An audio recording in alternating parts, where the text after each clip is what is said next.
Boa tarde.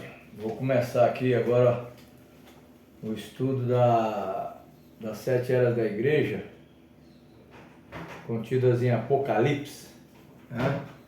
Chamada Plenitude dos Gentios.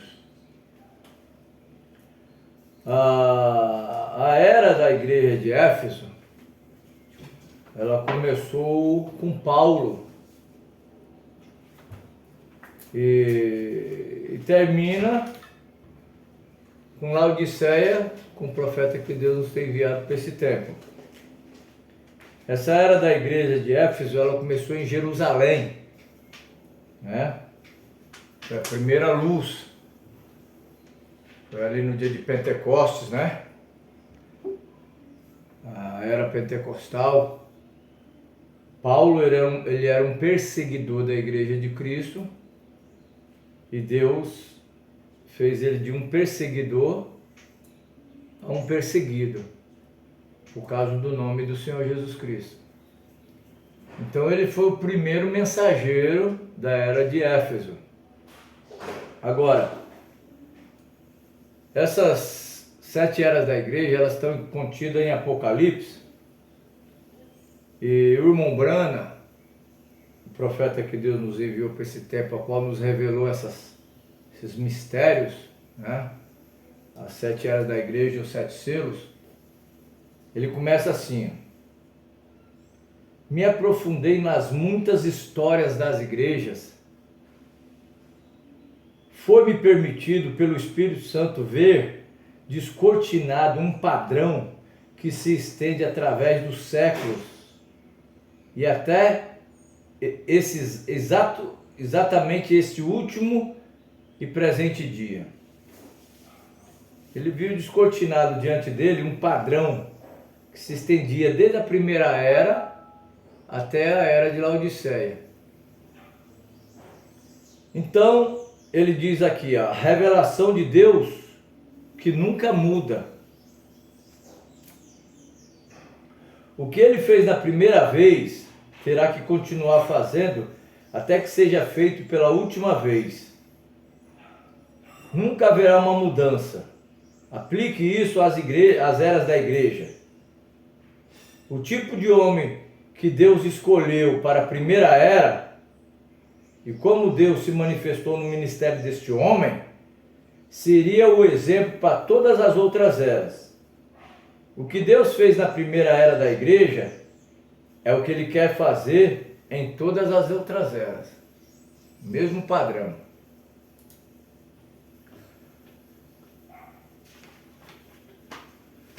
Assim, o que a igreja foi no Pentecostes é o modelo. Esse é o padrão, não há outro padrão. Enquanto homens estiverem sendo chamados e enviados com a palavra de vida, há uma era apostólica seguindo. Atos 2, 38 e 39, né? E disse-lhe Pedro: arrependei-vos e cada um de vós seja batizado em nome de Jesus Cristo, para perdão dos pecados, e recebereis o dom do Espírito Santo. Porque a promessa vos diz respeito a vós, a vossos filhos, e a todos os que estão longe, a tantos quanto Deus nosso Senhor chamar. A promessa de poder com a qual os apóstolos foram revestidos no Pentecoste diz respeito a vós, judeus, vossos filhos, judeus, e a todos quanto o Senhor chamar, quer judeus, quer gentio, até que ele pare de chamar, a mensagem e o poder pentecostal não cessarão, continuará. O que a igreja tinha no Pentecostes é o seu direito inalienável. Aquela igreja original não foi organizada por homens, ela foi dirigida pelo Espírito Santo. Ela não foi muito grande, foi odiada, desprezada, foi oprimida, foi perseguida até a morte. Porém, ela foi fiel a Deus, permaneceu com o padrão original da palavra. A verdadeira igreja sempre procurará ser como a original do Pentecostes. A verdadeira igreja de hoje procurará se aproximar daquela primeira igreja primitiva. E os mensageiros para as eras para as igrejas. E os como que aqui? A verdadeira igreja de hoje procurará se aproximar daquela primeira era primitiva. E os mensageiros para as igrejas, tendo o mesmo Espírito de Deus neles, tentarão se aproximar do apóstolo Paulo.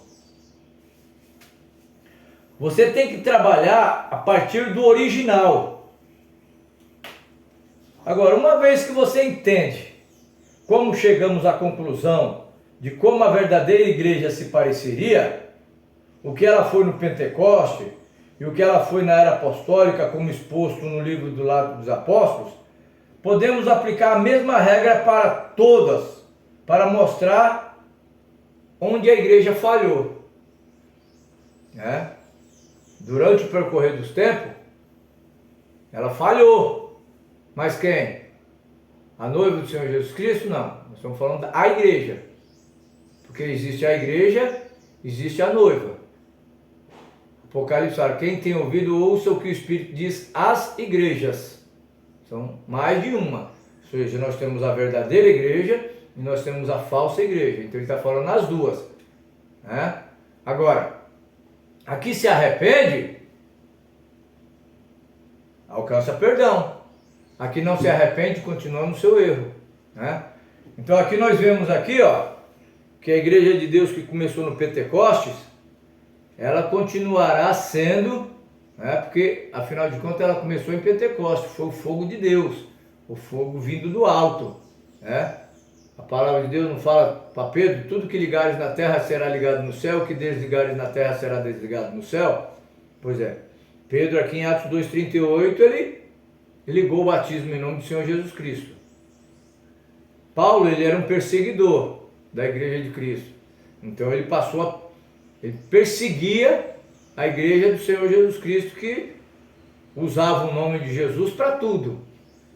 Então ele, como era um judeu, criado aos pés de Gamaliel, um homem erudito, então ele era zeloso da obra de Deus. Então surgiu ali um ensinamento de um outro homem que diziam que morreu, ressuscitou e estava espalhando aquele evangelho de Jesus ali. Aí Paulo pediu uma carta para perseguir esse povo, porque afinal de contas Deus é um só. Então o Deus de Israel é o único Deus. E Paulo, ele era um israelita, ele era da tribo de Benjamim, então ele era zeloso. Só que ele não conhecia Jesus, como as escrituras ensinavam. Então ele viu aquele povo e resolveu perseguir aquele povo. Só que quando ele caiu de joelho ali no caminho de Damasco, que ele viu aquela coluna de fogo, a mesma que Moisés viu, aí ele caiu prostrado e perguntou, Senhor, quem és tu a quem persegue? Porque aquela coluna de fogo perguntou para ele, Saulo, Saulo, por que tu me persegues? Mas quem que ele perseguia? Não eram os cristãos, aqueles que se diziam crer em Jesus, Então Paulo chegou e perguntou, mas Senhor, quem és tu a quem persigo? Aí aquela coluna de fogo, a mesma que apareceu com Moisés, que Moisés queria saber o nome, não lhe foi revelado, agora morreu, ressuscitou, todo o poder foi dado a ele, no céu e na terra, Então agora ele deu o nome, eu sou Jesus a quem tu persegues. Então Paulo começou a perseguir, só que Deus tinha um plano na vida de Paulo. Ele ia levar o evangelho aos gentios. De um perseguidor ele ia passar a ser perseguido. Ele sofreu pelo nome do Senhor Jesus Cristo. Jesus falou, a minha graça te basta. Então Paulo foi o primeiro mensageiro. Então, quando ele se encontrou com aquela coluna de fogo, ele não foi para Paulo, para Pedro, para perguntar, e aí Pedro, como que é que eu tenho que fazer? Não, ele foi para as Arábia lá e depois voltou para Damasco, e quando ele foi se encontrar com Paulo, com Pedro, ele tinha o mesmo evangelho. O Senhor Jesus Cristo era o batismo que ele batizava também. Ele foi batizado por Ananias em nome do Senhor Jesus Cristo. Então ele deu sequência naquele nome. Então ele foi o primeiro mensageiro da era de Éfeso. Agora, você tem que trabalhar a partir do original. O original foi no dia de Pentecostes. Então, se Paulo for o primeiro mensageiro, todas as demais eras teriam que seguir aquela mesma maneira de trabalhar até a última era que nós estamos hoje. Porque não existe luz diferente. Agora, uma vez que você entende como chegamos à conclusão de como a verdadeira igreja se parecia, o que foi no Pentecostes e o que ela foi na era apostólica, como exposto na palavra do livro de Atos, podemos aplicar a mesma regra para mostrar aonde a igreja falhou. Ou seja, se a igreja não faz a mesma maneira como os primitivos fizeram, ela errou em algum lugar, porque a palavra de Deus não pode ser mudada, ela é a mesma o tempo todo. Então agora,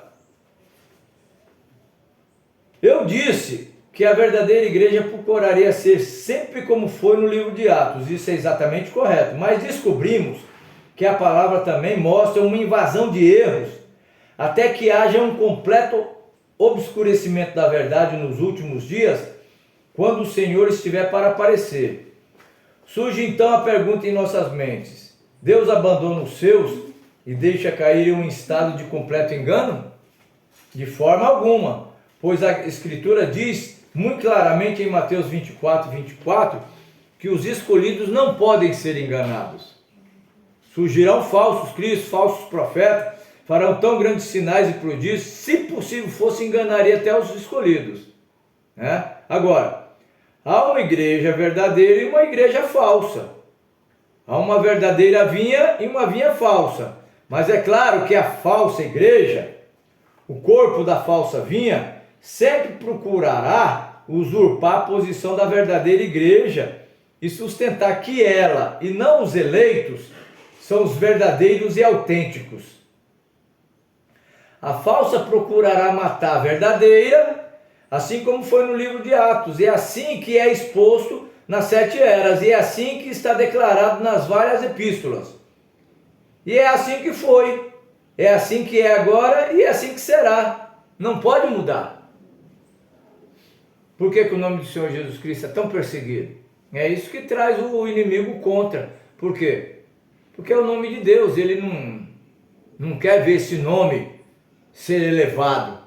Porque lá no céu ele queria ser acima do nome de Deus, né? Ele foi lançado por terra, então o prazer dele não é ver Deus ser adorado, é ele querer ser adorado no lugar de Deus. Então o plano dele era esse, sempre foi esse, né? Mas os filhos de Deus sabem de onde vem e para onde vai. Agora, no jardim do Éden havia 2 árvores, uma era boa e uma outra era má. Uma produzia vida e a outra produzia morte, né? Houve 2 filhos que originalmente ofereceram sacrifícios a Deus. Ambos ofereceram sacrifícios a Deus. Todos os 2 ofereceram cultos a Deus. Porém um, que era Caim, ele era mau, sendo seu pai o maligno, enquanto que Abel era justo diante do Senhor. Em cada caso, o mal odiava o justo, perseguia o justo. Em alguns casos, o mal destruiu o justo. Mas note, eles foram plantados juntos, eles viviam juntos, faziam alegações quanto a Deus e o adoravam. Todos os 2 ofereciam cultos, ofereciam suas ofertas, né? Mas uma tinha revelação e a outra não. Por que Caim ofereceu frutos do campo e Deus rejeitou? Porque não foi isso. Ela nunca comeu uma fruta. A Bíblia não fala de fruta. A Bíblia fala de fruto. E qual que era o fruto? Um homem quando casa com uma mulher, ele tem seus filhos. Aqueles ali são o quê? Os frutos dos seus casamentos, né? Então ali ela comeu um fruto. Quando ela ficou, Caim saiu da onde? Saiu de um fruto. Fruto de quem? Da serpente com Eva. E Abel, ela também era um fruto de quem? De Eva com Adão. Havia gêmeos no ventre. Então o mal sempre procurou perseguir o bem, mas nunca prevaleceu. Embora pareça que prevaleça, mas não prevalece. Porque Deus tem um plano. Você acha que se o diabo soubesse que ele estava levando Jesus na cruz, para matar Jesus na cruz, e ali começaria o cristianismo, onde Deus mostraria que a morte não tem vitória, você acha que o diabo teria levado? Nunca. Então Deus ele trabalha de uma forma silenciosa e o diabo pensa que está ganhando, mas no caso ele está perdendo. Ele matava os cristãos achando que estava fazendo uma grande coisa, mas cada sangue daqueles cristãos que caía no chão, os outros viam o testemunho daqueles cristãos e queriam ser cristão também. Então a igreja ia crescendo. Falou assim, um Deus desse daí eu quero também. Eles vão até a morte, não negam o nome, vão até a morte. Eu quero um Deus desse também. E ia crescendo. Então o diabo tinha que mudar a sua tática, né? Mas antes disso ele estava elaborando um plano para entrar dentro da igreja, né? Então vamos prosseguir aqui, ó. Essas ilustrações retratam perfeitamente a parábola do Senhor Jesus Cristo quando disse que o reino de Deus era semelhante ao homem que semeou boa semente. Só que veio um inimigo e plantou o joio no meio daquelas boas sementes. E Deus não plantou o joio. Satanás plantou aquele joio bem no meio da boa semente de Deus. Aí os frutos, quando nasce, cada árvore gera segundo sua espécie. Por que saiu Caim, um homem mau? Porque era da serpente, veio do maligno. A Bíblia fala lá em Apocalipse, a antiga serpente chamada o diabo, estava no Éden, jardim de Deus. O dragão que foi lançado do céu para a terra, era aquela serpente. Tem Bíblia para isso, né? Agora, não esqueça que essa é a última era. Quando o joio está sendo atado para ser queimado, que ele empurrará para fora o trigo, que vai ser armazenado pelo Senhor. Ao mesmo tempo que o joio vai ser colhido para ser queimado, o trigo também vai ser juntado para ser levado para o celeiro. Então o joio ele serve para ser queimado e o trigo para o celeiro de Deus. Então nas 7 eras da igreja, teve vários joios. E todos eles estão sendo ajuntados. A queima final vai vir na grande tribulação. Agora, antes disso, Deus vai chamar a plenitude do gentio que começou com Éfeso e termina com Laodiceia, juntar o trigo e levar para o celeiro. Isso no capítulo 3 de Apocalipse. No capítulo 4, você vai ver lá que está escrito, subicar, e veja as coisas que depois dessas vão de acontecer. Ou seja, o arrebatamento aconteceu e a grande tribulação vai acontecer na terra. Tá? Então, a plenitude dos gentios é a noiva do Senhor Jesus Cristo tirada das 7 eras da igreja. Ela vai subir, certo? Agora, cada vez que Deus se move, Satanás está aí para se mover também. Isso nunca falha. Nos dias do avivamento de Gales, e a maioria das pessoas não sabe disso, os asilos de loucos se encheram rapidamente. E houve uma grande demonstração de poder demoníaco para tirar a atenção de Deus. É assim que o diabo faz. Ele promove tonterias para tirar a atenção do povo de Deus da palavra. Entendeu? Mas então ali o que acontecia? Está escrito que nos dias de Lutero as pessoas faziam as coisas mais estranhas que indiscutivelmente eram de Satanás para tentar zombar da bondade e poder de Deus.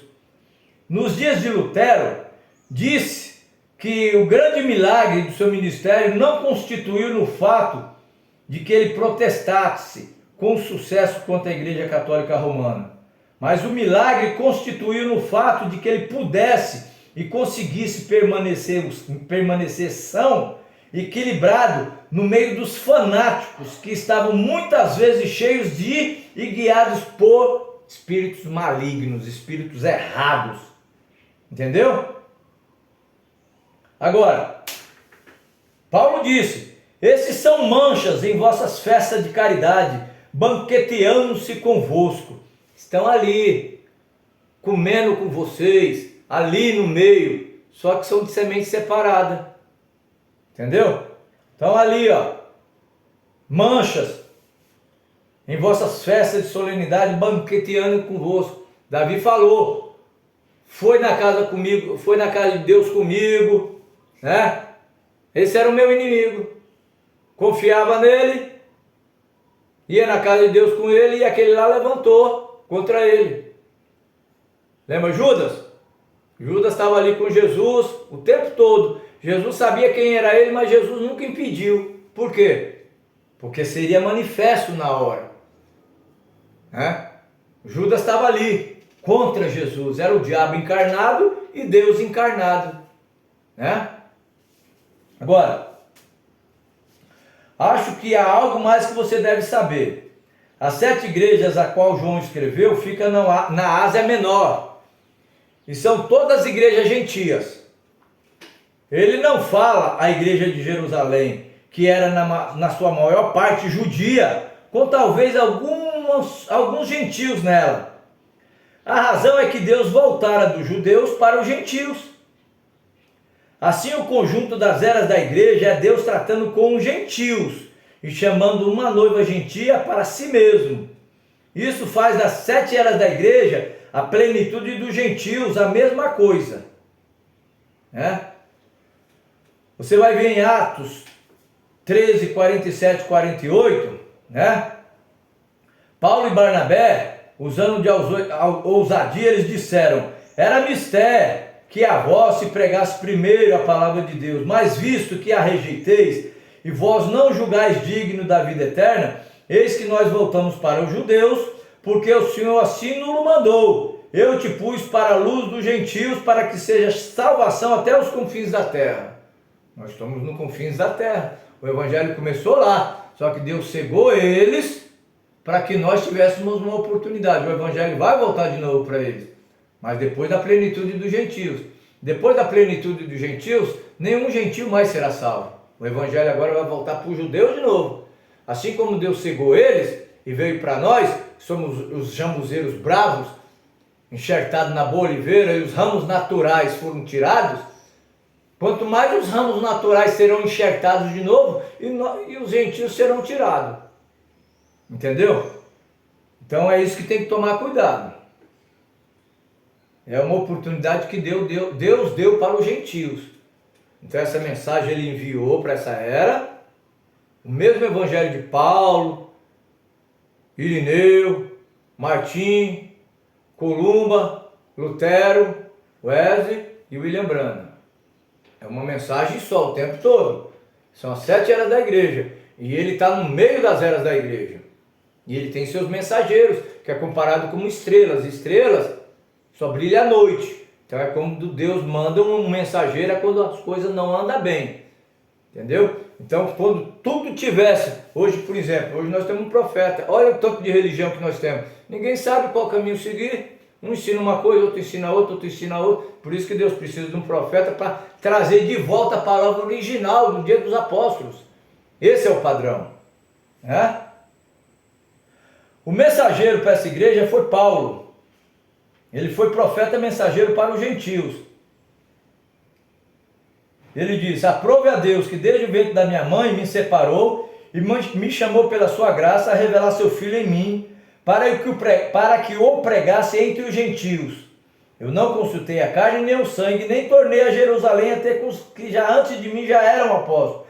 Mas eu parti para a Arábia, voltei outra vez para Damasco. Depois, passados 3 anos, fui a Jerusalém para ver a Pedro e fiquei com ele 15 dias. E não vi a nenhum outro dos apóstolos, senão Tiago, irmão do Senhor.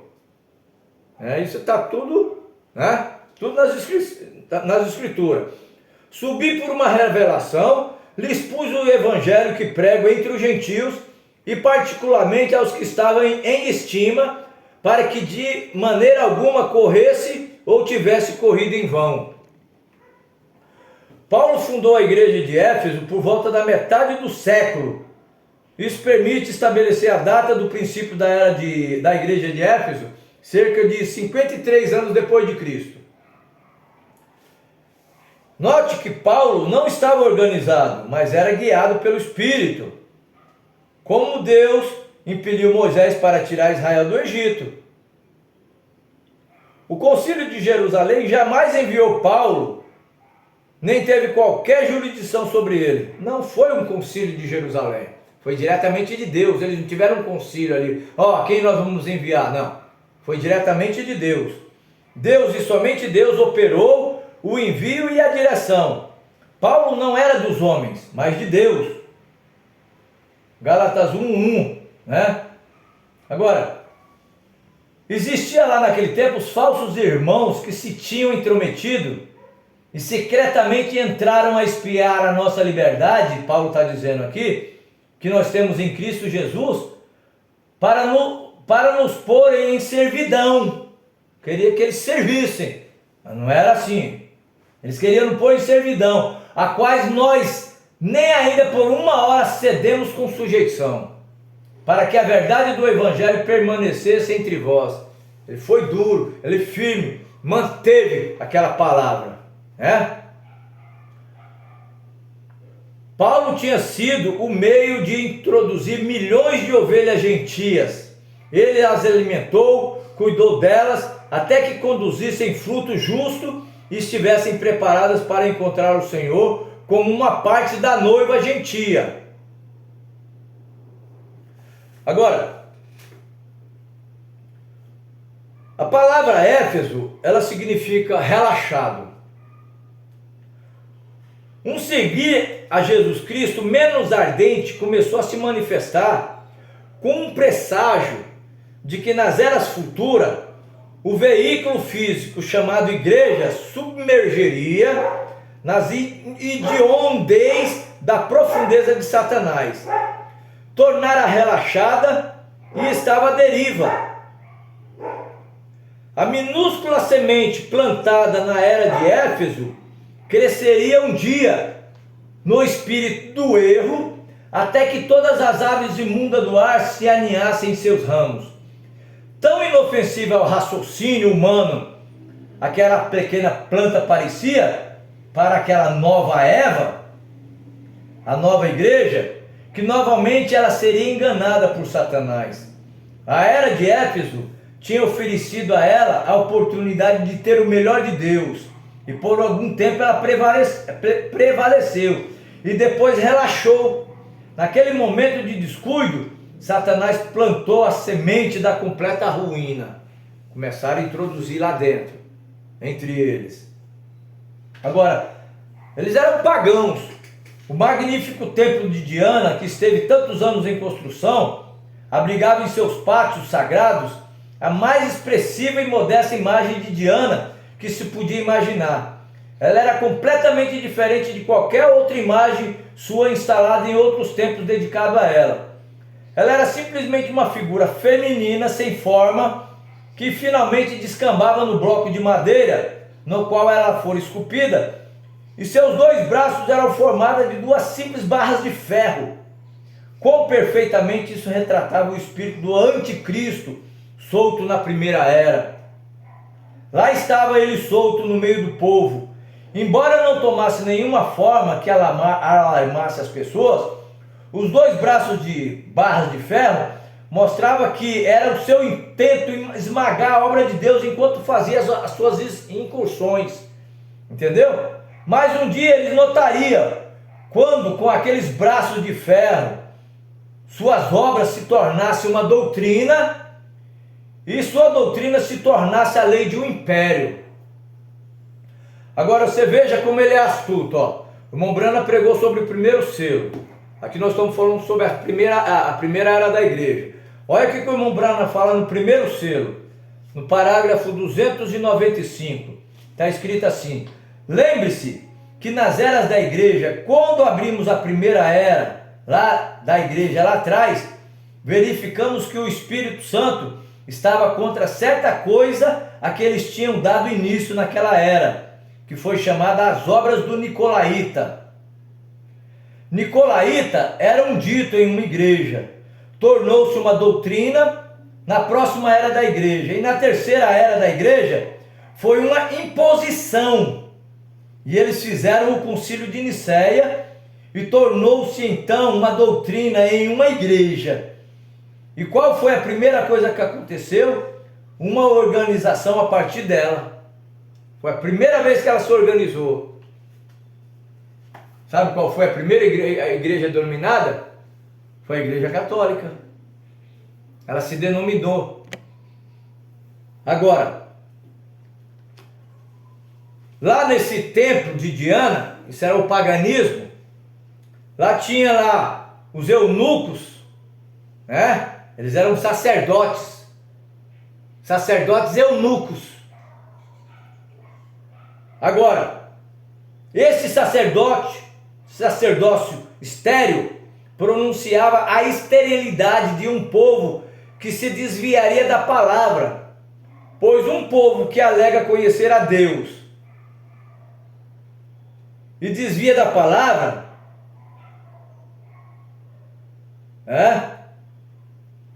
é tão desprovido de vida quanto é um infecundo eunuco. Agora, eles tinham lá também as virgens sacerdotisas que desempenhavam os atos religiosos do templo. Tá vendo? Eles tinham sacerdotisas. Da onde vem o negócio de mulheres pregadoras? Vem de lá, paganismo. A Bíblia não fala de mulher pregadora.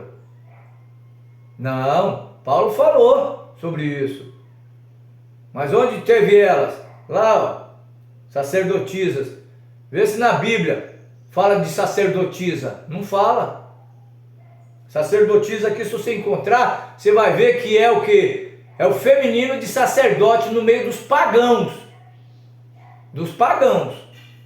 Mas entre o povo de Israel não existia sacerdotisa. Existiam sacerdotes. Mas sacerdotisas não. Agora, sobre todos eles estava um sumo pontífice, um sacerdote, um homem de poder político, influência política, retratando o que já estava em progresso, embora não muito manifesto, ou seja, que a igreja seria entregue à liderança do homem, com planos do homem, ambições do homem, e assim, diz o Espírito Santo, não mais seria uma realidade viva. E embaixo de todos eles estavam os escravos do templo, que não era outra escolha a não ser obedecer à hierarquia religiosa. Eles não tinham outra escolha. Eles tinham que obedecer àquela hierarquia religiosa. Agora, um povo que era, olha só, os pobres que deveriam ser servidos de acordo com Deus, agora eles se tornaram servos, eles eram servos deles. Eles sustentavam eles. Seus comércios, seu dinheiro, suas indulgências, tudo eles faziam por dinheiro, ou seja, virou um comércio, entendeu? Virou um comércio. Se você chegar na era de Tiatira, você vai ver ela lá com uma balança na mão, né? E vendendo uma medida de trigo por 2 dinheiros, né? Estava granjeando a riqueza. Aí foi quando surgiu Lutero, que viu aquilo, pagando indulgência, essas coisas, aí ele se levantou com o protestantismo. Foi Lutero. Foi o que? Na 5ª era da igreja de Sardes. Depois veio Wesley, né? E depois veio William Branham. Esses são os 3 reformadores depois da era de Tiatira. Entendeu? Mas vamos continuar. Agora você vê que Jesus está andando sozinho no meio das igrejas. Não há ninguém com ele. Ele sozinho operou a salvação dela. E tendo-a comprado com seu próprio sangue, ele a possui. Ele é o seu Senhor e Mestre. Não há nenhum papa com ele. Não há Maria, a mãe do seu corpo terreno, não está com ele. Quando ele fala, ele não fala e volta para o Pai, porque ele mesmo é o Pai. Ele não se volta para dar ordem ao Espírito Santo, porque ele é o próprio Deus. Entendeu? O Espírito eterno. Então, você vê aqui, é sua vida que está fluindo e pulsando na igreja, dando-lhe vida. E sem ele não haveria vida nenhuma. Do Senhor vem a salvação. Então ele está no meio da igreja. Então é ele que sustenta essa igreja. Eles eram fiéis até a morte. Eles não negavam esse nome, eles viviam por esse nome. Para eles não importava, a vida para eles não tinha valor como Jesus Cristo. Se fosse preciso dar suas vidas por nome do Senhor Jesus Cristo, eles dariam. Aquele era o espírito da era. E você vê que enquanto Satanás está montado aqui num cavalo branco, né, pureza ali, querendo enganar o povo, né, no primeiro selo, Deus tem um animal semelhante a um leão, que é o que? Esses fiéis aqui, ó, que eles enfrentavam eles cara a cara, falavam: vocês não estão falando o que Paulo falava, vocês são falsos. Paulo falou: se descer um anjo do céu e pregar outro evangelho, seja anátema. E vocês não estão fazendo o que Paulo falou, vocês são mentirosos, né? Agora, ali está ele sozinho, não tem Maria, intercessora, como colocaram, são levados a deuses pagãos, mesmo colocaram lá Maria, colocaram Santo Estevão, Santo isso, Santo aquilo, tudo como intercessor. E a Bíblia fala que não há um mediador entre Deus e os homens, a não ser Jesus Cristo, o homem. Entendeu? Então, Jesus, ele é o Cordeiro de Deus. Deus se manifestou em carne, perdoou os nossos pecados, morreu, ressuscitou, vencendo a morte, trazendo vida para nós. Que vida? A mesma vida de Deus. Aquela vida que estava dentro daquele corpo, voltou para nós no dia de Pentecostes. Por isso que Jesus falou: naquele dia conhecereis que eu estou no Pai, o Pai está em mim e eu estou em vós, e vós em mim. Entendeu? Então é uma unidade, tá certo? A Bíblia, ela não deixa confusão. A confusão quem faz é o povo. Agora, Deus está por trás de cada um dos seus mensageiros em cada uma das eras. Eles saem do fogo e do poder do Espírito Santo com a palavra. Eles são estrelas porque refletem luz. E a luz que eles refletem é a sua luz. Eles mesmos não têm luz própria. A luz que eles refletem é a luz de Deus. É noite, pois é quando as estrelas saem. E a noite da escuridão é a noite da escuridão do pecado, porque todos, isto é, todo mundo, pecaram e estão constantemente destituindo-se da glória de Deus. Estes 7 mensageiros estão tornando Deus conhecido às pessoas. Se alguém os receber, recebe aquele que os enviou. Deus está enviando mensageiro. Se você receber aqueles mensageiros, vocês estão recebendo ao Senhor. Eis que eu estou convosco todos os dias. Está vendo? Olha só. Você lembra quando ele morreu e ressuscitou? Falou: todo poder é me dado no céu e na terra. Eis que eu estou convosco. Eu quem? Quem está falando? Jesus. Mas quem é Jesus? É a segunda pessoa da Trindade, é o Filho. E o Espírito Santo é a terceira. Então quem que ficaria com eles? Seria o Espírito Santo. Mas ele está falando: eu estou convosco. Eis que eu estou convosco. Quem? Deus. Quem é Deus? É o Espírito Santo. Onde estava o Espírito Santo? Naquele corpo chamado Jesus. Quando Jesus morreu e ressuscitou, ele foi assunto ao céu e o Espírito Santo desceu no dia de Pentecostes. Então hoje ele está onde? Dentro de sua igreja, dando continuidade à obra que ele começou. Entendeu? Lembra que Jesus falou: as mesmas obras que eu faço, farás maiores ainda. Em quantidade, porque nós somos vários. E Jesus Cristo, ele era um. Então ele operou milagres e falou: eis que vos fareis maiores ainda do que essas, em números. Entendeu? Agora, não há nenhuma necessidade de olhar para trás. Se eu vivesse lá nos tempos passados. Não, olhe para cima. Contemple aquele que está mesmo agora caminhando no meio das igrejas em todas as eras. Hoje, ele é o mesmo lá da igreja de Éfeso. Não é outro Deus, é o mesmo. Então não tem necessidade de ser: se eu vivesse nos tempos de Paulo. Bom, vai depender da maneira como você trata a mensagem hoje. Se você não aceita a mensagem hoje como uma verdadeira mensagem, no tempo de Paulo também você não aceitaria, porque a mensagem é a mesma. A mesma mensagem que Paulo pregou, o irmão Branham pregou. É a mesma mensagem. Então não tem porque você falar: se eu vivesse naquele tempo.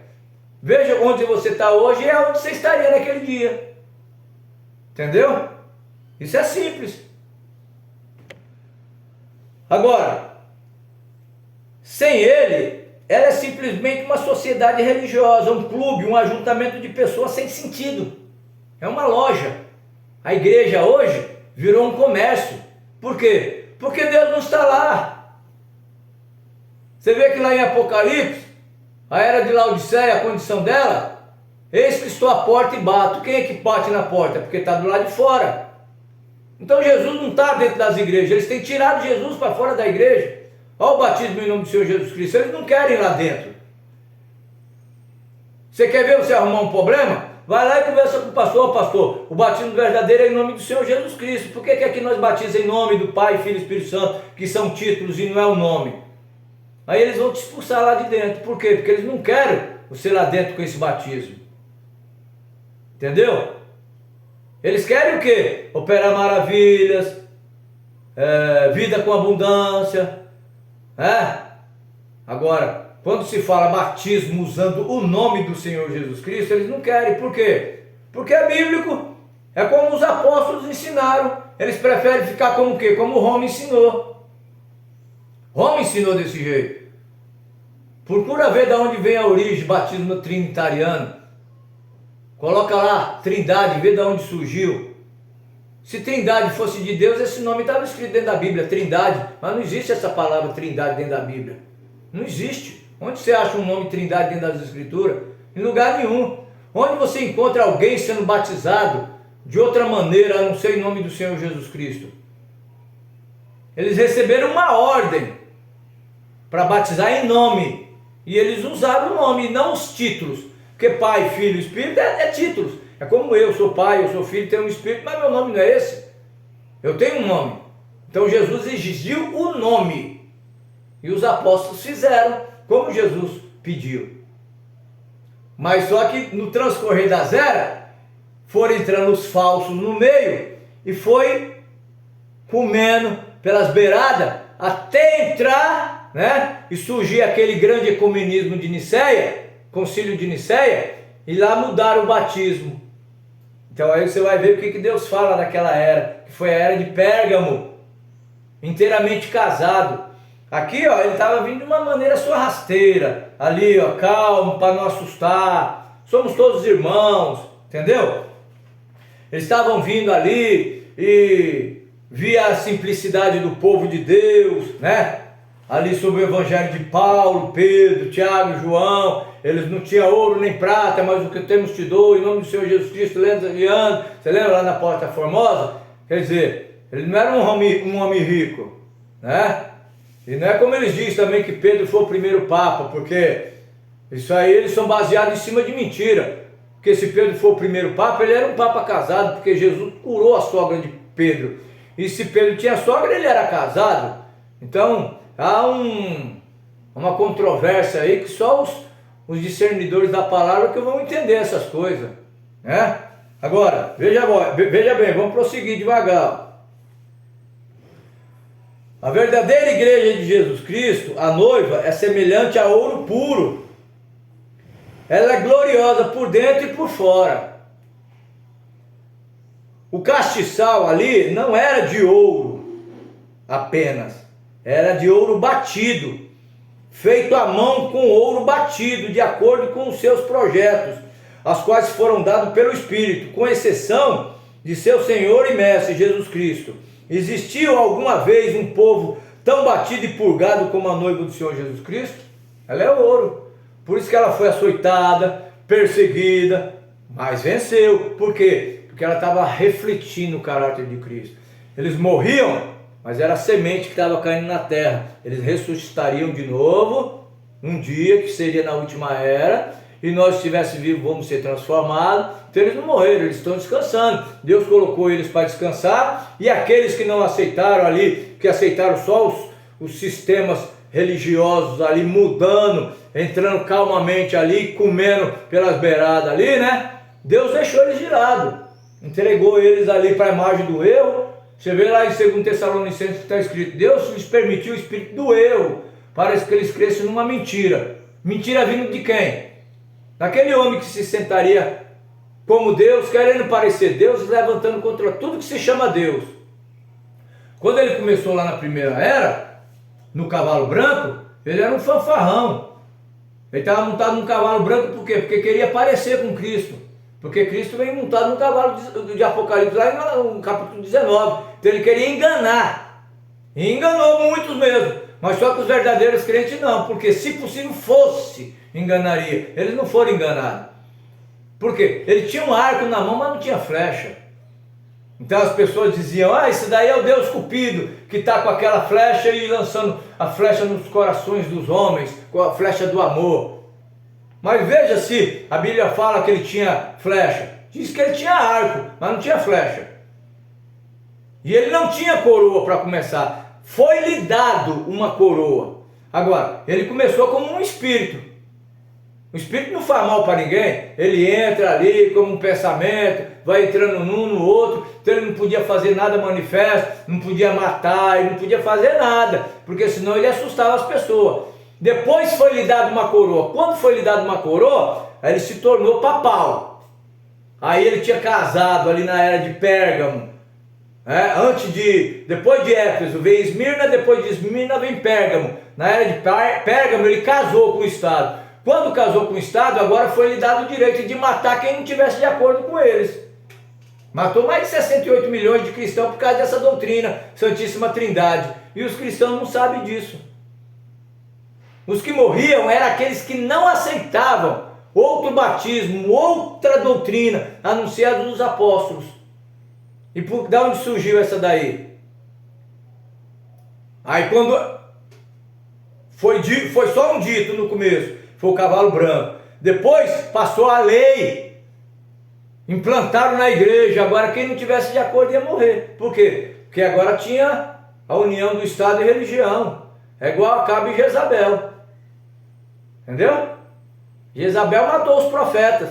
Porque estava casado com Acabe. Tinha proteção de Acabe. Entendeu? Isso é maravilhoso. Por isso que a gente tem que falar assim, para você ver que concorda com as escrituras. Que você vê muita gente falando sobre os livros de Apocalipse, que não tem explicação, não tem isso. Mas tem sim, se Deus deixou escrito, é porque tem explicação. João ia escrever, mas o que ele ia escrever? O anjo falou assim, não, sela, não escreva agora. Não é agora a hora ainda. Então ele começou a escrever em símbolos.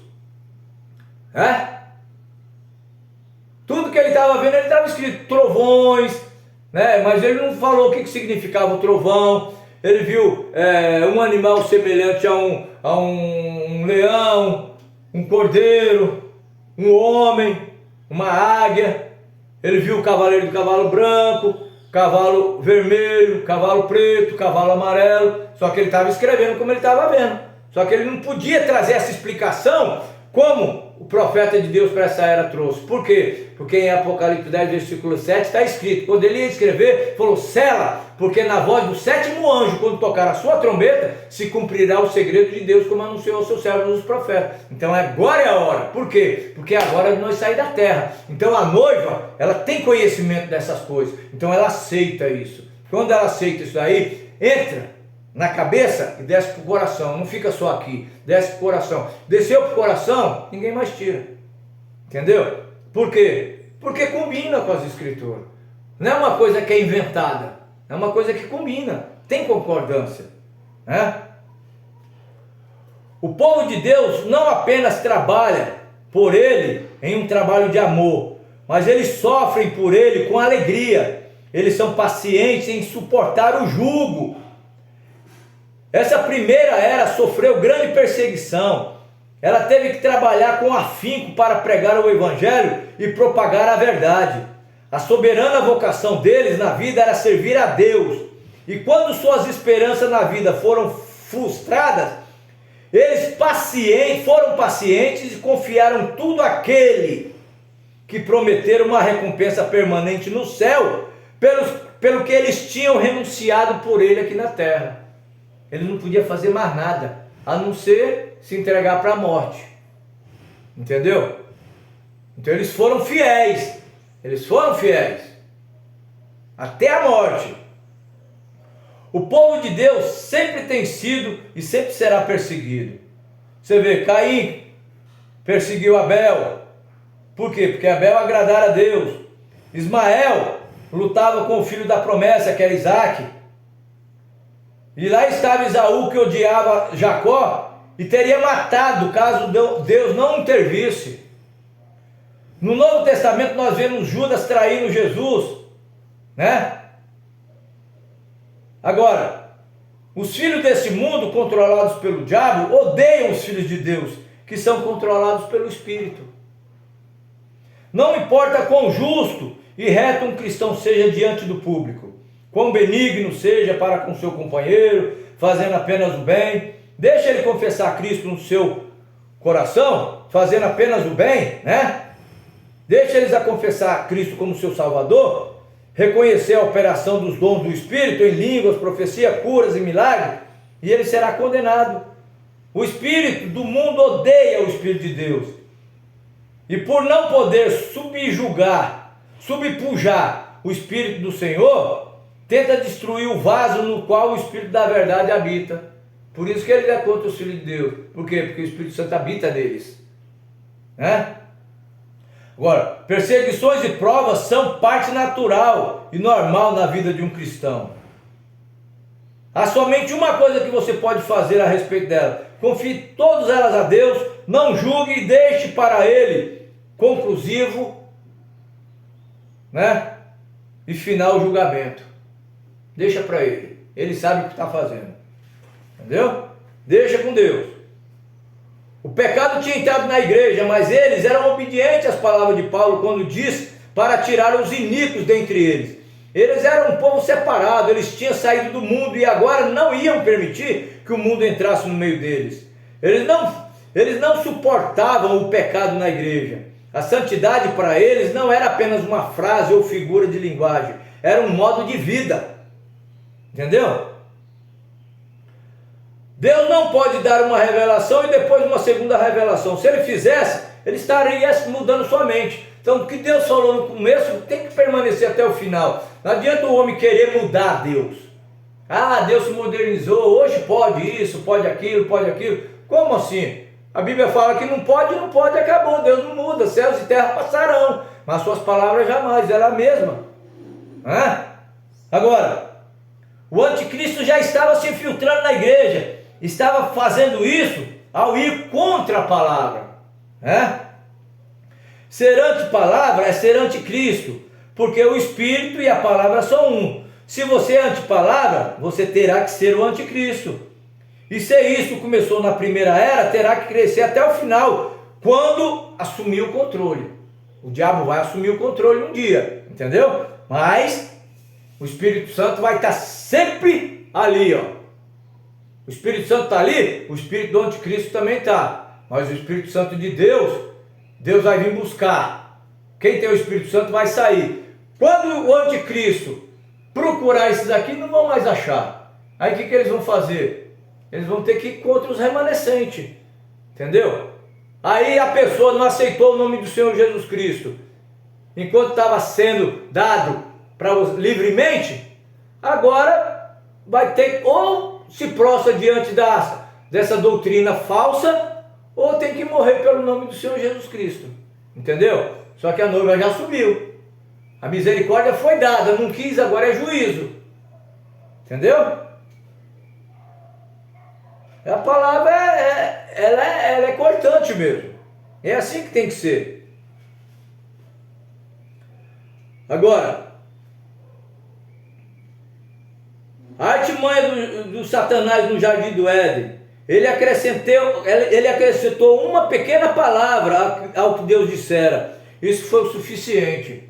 Isso trouxe toda a confusão, trouxe morte, destruição. E em Efésio foi exatamente o mesmo, apenas uma palavra acrescentada, ou apenas uma palavra retirada, e o espírito anti-palavra, anticristo, começou a florescer. Você lembra lá com Eva? Comerá de todas as árvores do jardim, mas da árvore da vida, do conhecimento do bem e do mal, dessa não comerás, porque no dia que dela comerdes, certamente morrerás. Aí a serpente veio e falou para ele, não, certamente não morrerás. Só colocou essa palavra não. Porque Deus sabe que no dia que você comer dela, se abrirão os vossos olhos e saberás o mesmo tanto que Deus. Ela quis ter a curiosidade de saber o mesmo tanto que Deus, aí trouxe morte para a terra. Por causa de uma palavra, uma única palavra. Por que ela simplesmente não rechaçou? Ficou como esses aqui, ó. Não! Vocês não estão pregando o que Paulo falou. Vocês são falsos. Eles morriam. Eles iam para as arenas, mas eles não negavam o nome do Senhor. Se ela tivesse falado assim, não, Deus falou para não comer, eu não vou comer. Ela tivesse se fortificado ali atrás da palavra de Deus, entendeu? Nada disso teria acontecido. Mas só que Deus já tinha um plano. Deus já tinha um plano. Deus já sabia de tudo que ia acontecer. Por quê? Porque Deus estava mostrando os seus atributos de Salvador. E para ele ser Salvador, tinha que ter uns para se salvar, outros para se perder. Entendeu? Então ali tinha uma semente ruim. A batalha não começou aqui na terra, começou no céu. Ele foi lançado para a terra. Quando chegou na terra, ele se infiltrou no meio do ser humano e colocou uma raça misturada, uma raça híbrida, Caim, um assassino. Segue a genealogia dele que você vai ver. Foram todos matadores, foram gigantes, descobridores de minérios, fazia arma, essas coisas. Enquanto que o povo de Deus era tudo simples. Depois que Caim matou Abel, Deus levantou um outro, Sete. Depois de Sete levantou outro. Quando chegou em Enos, aí começou a se invocar o nome do Senhor, porque até então o nome do Senhor não estava sendo invocado. Está vendo? Da onde começou a se invocar o nome do Senhor? De Enos. E Enos veio da onde? Veio de Adão. E Caim, o que fez? Era só progresso. Você vê que ele fez uma cidade lá com o nome do filho dele lá chamado Enoque, e queria ser popular, ganhar fama. Foi isso que ele quis, desde lá do céu. Ele queria adoração. Ele veio para a terra, também queria adoração. E assim que agora na última era também ele está desse jeito. Ele quer adoração para si. Então o que ele fez? Tirou o nome do Senhor Jesus Cristo e colocou uma Santíssima Trindade, trazendo a adoração para ele. Porque ele também é pai. Ele é o pai da mentira. Ele também é filho da perdição. E ele é um espírito maligno. Essa trindade está nele. Por que dividir um único Deus em três? Sendo que o diabo é só um, Deus precisa ser três? Você tem que parar para pensar nessas coisas. Agora, as pessoas estavam repudiando aquele nome. Não era a igreja verdadeira de Éfeso que estava fazendo isso. Não, senhor. Eram os falsos apóstolos. Eram os intrusos procurando entrar e corromper os crentes. Os efésios conheciam aquele nome e amavam aquele nome. Recordem a origem da igreja de Éfeso. Sabe quem era essa igreja de Éfeso? Como que ela começou?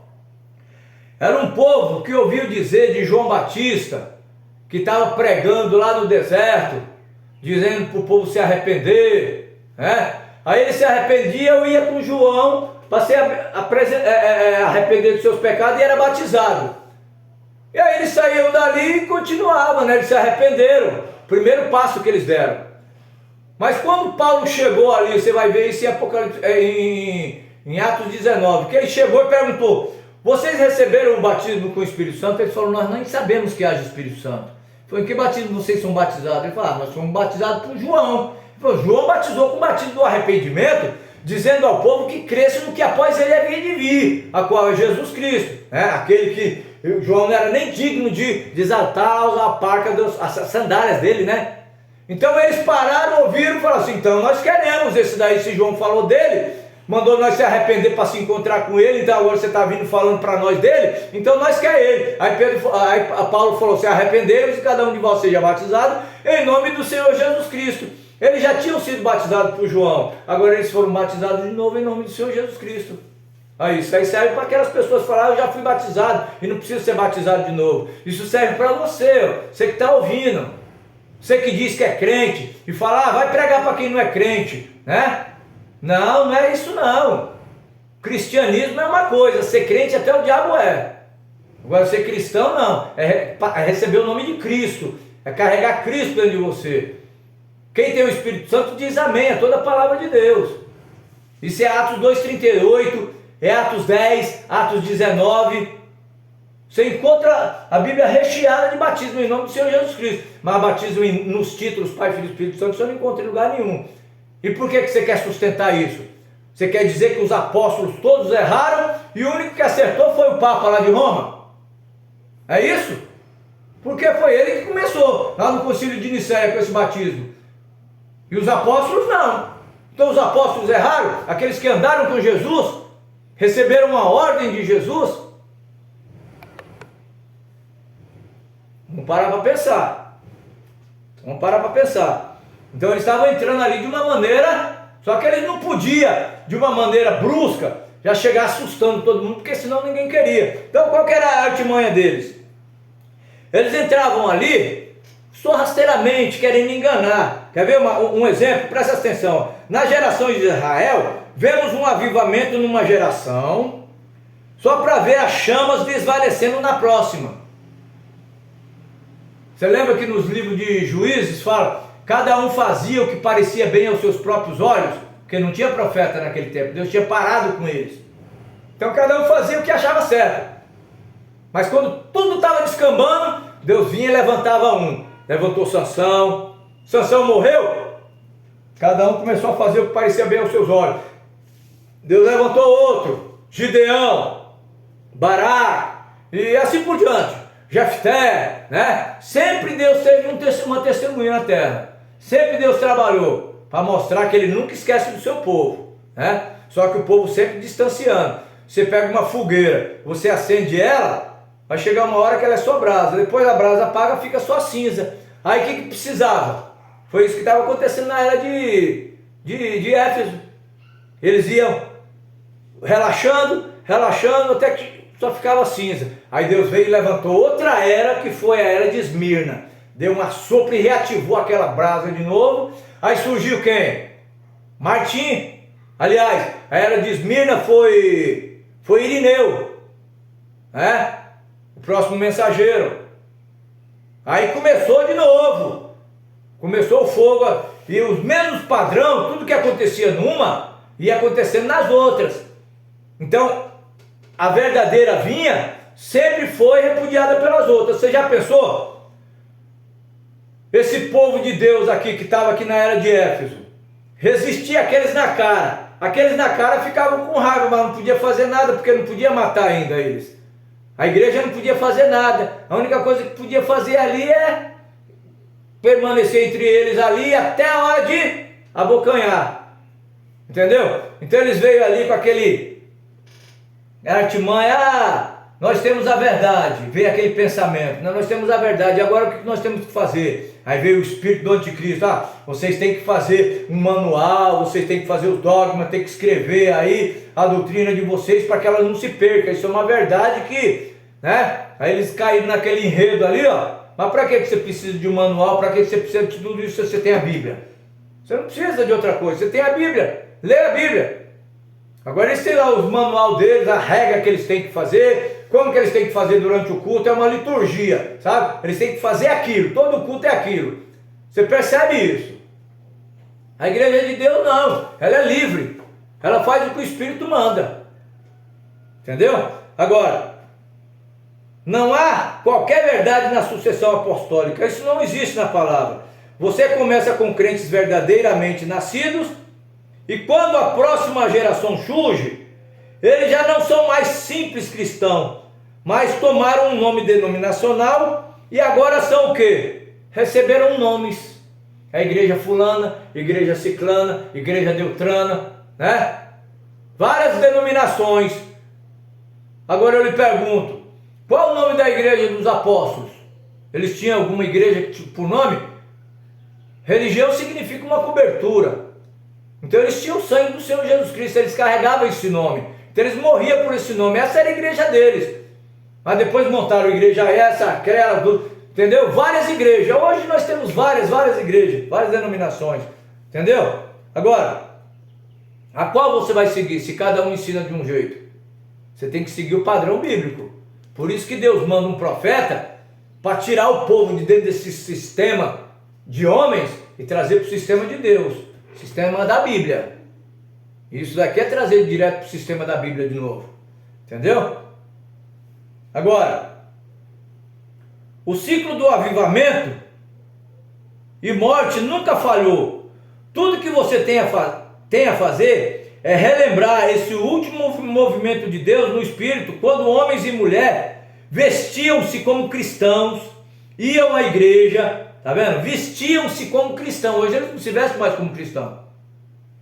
Iam à igreja, oravam a noite toda, iam para as esquinas e não se envergonhavam da manifestação do Espírito.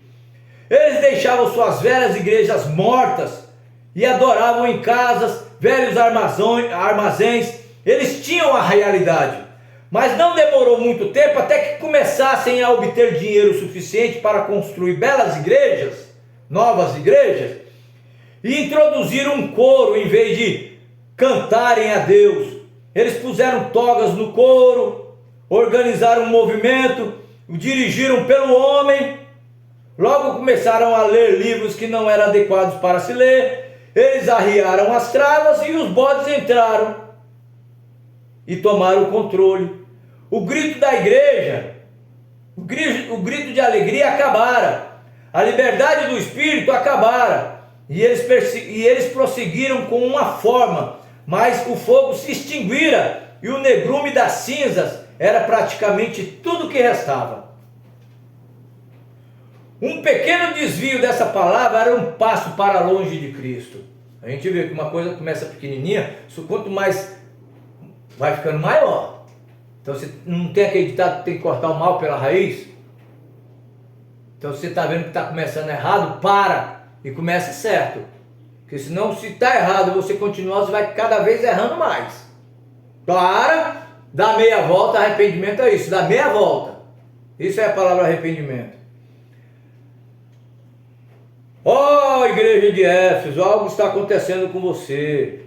Alguém está tentando acrescentar essa palavra ou tirar dela, mas eles estão fazendo isso tão sutilmente que você não pode ver.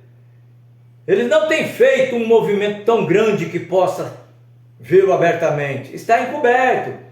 Eles estão trazendo por meio da razão, da compreensão humana. E isso tomará o controle, a menos que você a rejeite. Você está vendo que o negócio está fugindo de controle? Rejeita logo. Volte ao Pentecoste antes que seja tarde demais. Ó, o primeiro selo 266. Vamos aqui no primeiro selo 266, ver o que o irmão Brana fala para nós. Ó, 266. Eles davam uma exclamação muito boa disso, né? Eles diziam: o homem está sentado nele, ele é um cavalo branco. Era o Espírito Santo que saiu na igreja primitiva, conquistou aquela era para o reino de Deus. Ele tinha um arco na mão, ao qual significava o cupido. Ele atirava as flechas do amor ao coração das pessoas, o amor de Deus, e ele o conquistou. Mas não é verdade. Branco significa justiça. Minha revelação pelo Espírito Santo é Cristo e o Espírito Santo são exatamente a mesma pessoa. Agora, aqui se encontra Cristo, o Cordeiro. Sabemos que ele é o Cordeiro. Se encontra ali com o livro na mão. E lá vai um cavaleiro do cavalo branco, veja. Assim não era o Espírito Santo. Só podia ser um espírito fanfarrão, que era o anticristo, querendo fazer o quê? Oposição a Cristo. Como poderia Cristo estar lá, o cavalo branco conquistando, encontrando-se aqui com um livro em sua mão? Portanto, não é Cristo. Então eles podem enganar quem eles quiserem, mas o cristão não. Então o irmão Brana veio mostrar, não, aquele não era Cristo, aquele era o anticristo, que começou na primeira era de Éfeso. E Deus tinha um animal semelhante a um leão para resistir àquele cavaleiro do cavalo branco. E eles iam como leão, o leão da tribo de Judá. Eles não negavam, eles iam até a morte. Agora, olhe para que uma vez você era em seu coração, mente e em sua vida, então volte a isso. Você sabe o que era verdade. Olha lá no tempo passado, como que as irmãs se comportavam, suas vestes, como que era a conduta dos irmãos. E hoje, como que é? Totalmente diferente, totalmente opostos. Veste do jeito que quer, faz do jeito que quer, tá vendo? Então agora olhe lá para o que você foi uma vez lá em seu coração e volte a isso novamente. Qual é o caminho de volta? É o caminho do arrependimento. Se um pecador tem que vir a Deus por meio do arrependimento, então tanto mais terá que se arrepender o morno e o apóstata. Arrepende-te, Produz frutos dignos de arrependimento. Mostre com tua vida. Se não te arrependeres, disse Deus, tirarei o teu castiçal. Entendeu? Agora, sua luz tornou trevas ali na era de Éfeso. Deus tirara então o seu fiel mensageiro. Olha só, entrou dentro da igreja. Então o que Deus fez? Ele tirou o seu mensageiro, seus fiéis pastores, e os deixara sozinhos. E continuaram falando acerca do cristianismo, mas destituído deles. Entendeu? Agora, esse templo lá de Diana, ele tornou-se uma massa informe. A terra tornou-se um pântano habitado por aves aquáticas. A população partira, com exceção de uns poucos incrédulos, numa esquálida vila. Não ficou um cristão sequer. A lâmpada foi arrancada de seu lugar. Agora Deus ia começar uma outra era. Aquela era ali, ó, ela vai ser julgada. Por quem? Por aqueles que viveram na era de Éfeso. Aqueles cristãos que aceitaram aquela palavra, vai julgar aqueles que rejeitaram. Todas as demais eras são assim. Cada cristão de cada era vai julgar aqueles que rejeitaram. A era de Laodiceia hoje vai julgar os cristãos verdadeiros, vão julgar aqueles que rejeitaram essa era, a mensagem para essa era. Eles vão ser julgados por nós, os que receberam. Por quê? Porque eles não ficaram inocentes, eles foram avisados, não quiseram. Tinha a Bíblia para examinar, não quiseram examinar. E agora? Vão dizer que nunca ouviram? Não pode ficar inexcusável. Entendeu? Então é isso, ó. Tá? É muito profundo, tem muita coisa para falar, né? Mas o tempo é pouco. Ó, Paulo viu isso vindo, porém ele os avisou acerca desse sacerdote astuto que viria e assumiria o controle com suas falsas doutrinas. Cada vez que Deus concede uma visitação do Espírito Santo e o povo se liberta, após algum tempo eles se amarram diretamente de volta à própria coisa da qual eles saíram. Quando Lutero saiu do catolicismo, o povo permaneceu livre por um tempo, mas quando ele morreu, as pessoas simplesmente organizaram o que achavam que ele cria, estabeleceram seus próprios credos e ideias e repudiaram qualquer um que dissesse contrário ao que eles diziam. Eles voltaram diretamente ao catolicismo com uma forma um pouco diferente. Agora um pouquinho diferente, mas diferente. Quem? Os cristãos verdadeiros? Não, eles nunca foi mudado. Sempre aquela mesma regra. Agora, eles saíram, Lutero morreu, aí virou uma denominação de novo, voltaram de novo para o velho sistema deles, só que agora um pouquinho mais diferente, mas com o bichinho lá dentro, entendeu? E mesmo hoje, muitos deles estão prontos para trilhar o caminho de volta, vão tudo voltar para a velha mãe, da onde saiu, sabe da onde saiu aquele batismo, lá em Nicéia, vão tudo voltar para lá de novo. Vão tudo voltar para lá de novo. O grande ecumenismo está chegando. A noiva do Senhor Jesus Cristo, ela não estará nesse ecumenismo. Por quê? Esse ecumenismo, a reunião de todas as igrejas, unindo-se a uma só, ela não estará. Por quê? Porque ela sabe que isso aí é uma falcatrua do inimigo. É uma cilada para pegar o povo. O povo de Deus, ele não tem que ser unido com uma palavra que é anticristo. Eles têm que estar unidos, mas uma palavra que é de Deus, uma palavra verdadeira. Agora, uma palavra que tenha o bichinho da maçã lá dentro, você tem que tirar o bichinho da maçã, senão ela contamina tudo. Entendeu? Por que a noiva do Senhor Jesus Cristo, conhecendo essas verdades, vai voltar para lá de novo? De maneira nenhuma. Então ela prossegue, entendeu? Ela prossegue. No jardim do Éden havia duas árvores situadas no meio dela. Uma é a árvore da vida e outra era a árvore da ciência do bem e do mal. O homem devia viver através da árvore da vida, porém não devia tocar na outra árvore, senão morreria. Mas o homem tomou da árvore, e quando ele fez, a morte entrou nele pelo seu pecado, e ele ficou separado de Deus. É assim que estava acontecendo ali, na era de Éfeso. Tá vendo? Agora, alguns têm a ideia de que essas duas árvores no jardim eram apenas mais duas árvores, como o resto das outras que Deus plantaram lá. Porém, estudantes cuidadosos sabem que isso não é assim. Deus nos deu a vida eterna e essa vida está em seu Filho. Essa é a árvore da vida. Não quereis vir a mim para ter de vida? Uma vez que isso é assim, a árvore no jardim tem que ser Jesus. Aquela árvore. E se aquela árvore da vida era Jesus, quem era a árvore da ciência do bem e do mal? Só podia ser o diabo, a serpente. Entendeu? Não é claro? Senão, de outra forma, como foi plantado o joio? Foi Deus que plantou? Não, o inimigo plantou. Não foi Deus. Jesus não falou, toda planta que meu Pai Celestial não plantou será arrancada? Então tem uma planta que não foi plantada. Qual foi? Está falando de plantas naturais? A Bíblia não fala, tua mulher será como árvore, planta de oliveira ao redor da tua mesa. A tua mulher, bem-aventurado o varão que não anda segundo o conselho dos homens, nem se detém na roda dos escarnecedores, não tem o seu prazer na lei do Senhor, pois será como árvore plantada junto a ribeiros de água, a qual dá o seu fruto na estação própria. Quem? Essa árvore que seria plantada a ribeiros de água e daria sua fruto na estação própria? São os filhos de Deus.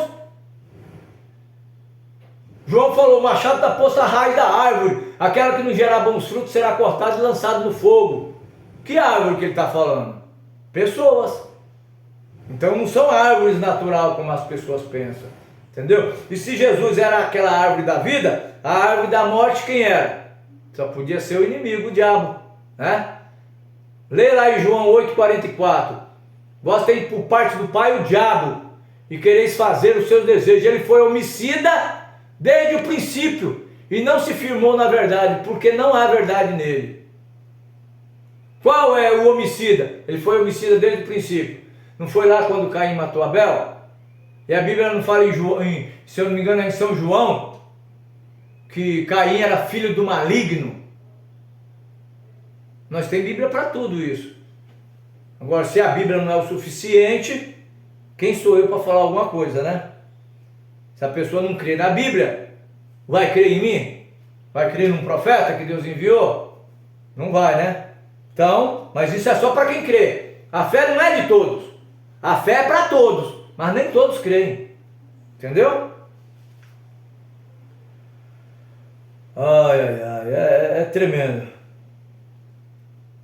Olha aqui, ó.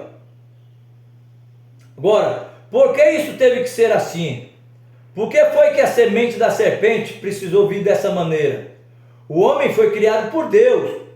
O homem devia ser o templo de Deus, o lugar de repouso de Deus, o Espírito Santo. Era o homem, o templo, que achou graça diante de Deus e pediu que pudesse achar tabernáculo para o Deus de Jacó.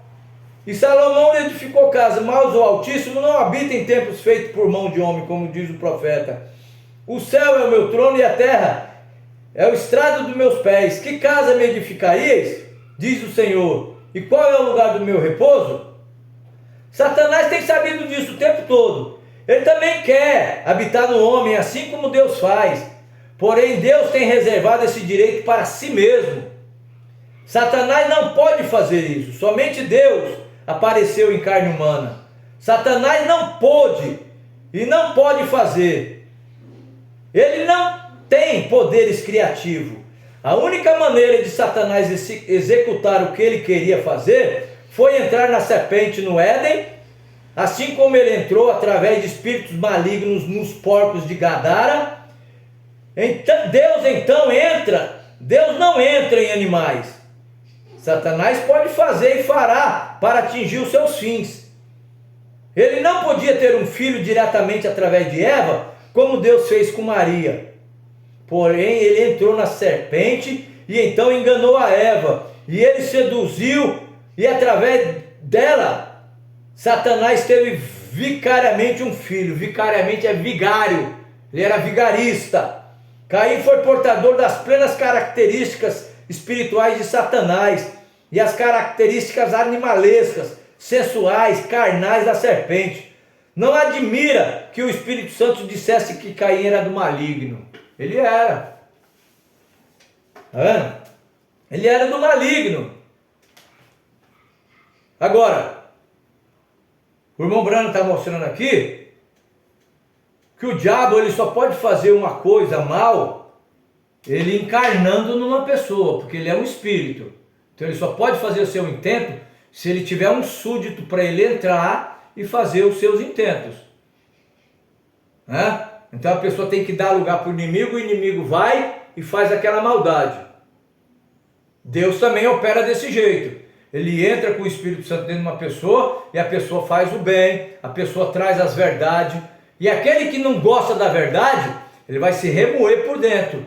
Vai se remoer por dentro. Não, mas isso não é assim, isso... Não tem problema. Não tem problema. Pela árvore se conhece os frutos. Você tem o direito de crer ou de rejeitar. Mas antes de qualquer coisa, examine as escrituras, para ver se isso é palavra de homem ou é palavra de Deus. Entendeu? Então, meus irmãos, o homem não podia vir diretamente e tomar daquela árvore da vida no meio do jardim. Aquela vida eterna da árvore tinha que se tornar primeiramente carne. Aquela árvore ela tinha que se tornar primeiro carne, ela não era carne ainda. Mas antes que Deus pudesse levantar e salvar um pecador, ele tinha que ter um pecador para levantar e salvar. O homem tinha que cair. A queda seria causada por Satanás. Tinha que ter a carne para produzir a queda. Satanás tinha que vir através da carne também. Mas Satanás não podia vir através de carne humana para produzir a queda da maneira que Cristo viria em carne humana para restaurar os caídos. Mas havia um animal, a serpente, tão próxima do homem que Satanás pôde chegar a essa besta e através dessa besta pôde chegar à carne humana e causar a queda, e desse modo injetar a raça humana. Assim como Jesus um dia viria, se injetaria na raça humana dentro de corpos humanos, até o ponto que de uma ressurreição em que teríamos corpos semelhantes ao seu corpo glorificado. Tá vendo? Satanás ele só perverte, ele só vem para fazer as maldades dele. Agora Deus ele veio para fazer nós, tal como nós somos. Ele fez como nós, para que um dia nós fôssemos igual a ele. Deus é isso. Ele fez a terra para o homem, ele deu para nós. Mas os filhos do inimigo se alastrou na terra, começou a querer destruir, tomar conta da terra. Então não resta outra coisa a não ser um arrebatamento da igreja, que é tirar das plenitudes dos gentios. Então vai se dar a grande tribulação. Quem aceitou de coração aberto, por revelação, subirá no arrebatamento. Os que não aceitaram, eles ficarão. Nós temos um exemplo na Bíblia. Enoque, ele foi arrebatado antes da grande tribulação. Noé, ele foi salvo, mas passou pelas águas do dilúvio, a grande tribulação. Entendeu? Então ali nós temos duas salvações. Uma foi o arrebatamento com Enoque e a outra salvação comum com Noé. Então tudo prefigura. Tá certo? Então aqui, irmãos, é o melhor que eu pude fazer, né? A intenção de Deus para com a criação, o homem, é expressar suas palavras. Em Gênesis, Adão recebeu a palavra para que vivesse através dela. Uma vida vivida da palavra seria a palavra expressada. Isso é verdade, não é? Mas viveu Adão dessa palavra? Não. Porque ele deveria viver de toda a palavra. E ele falhou em atentar para toda a palavra. Então levantou-se Moisés. Que grande e poderoso homem ele era. Todavia ele também falhou em viver toda a palavra.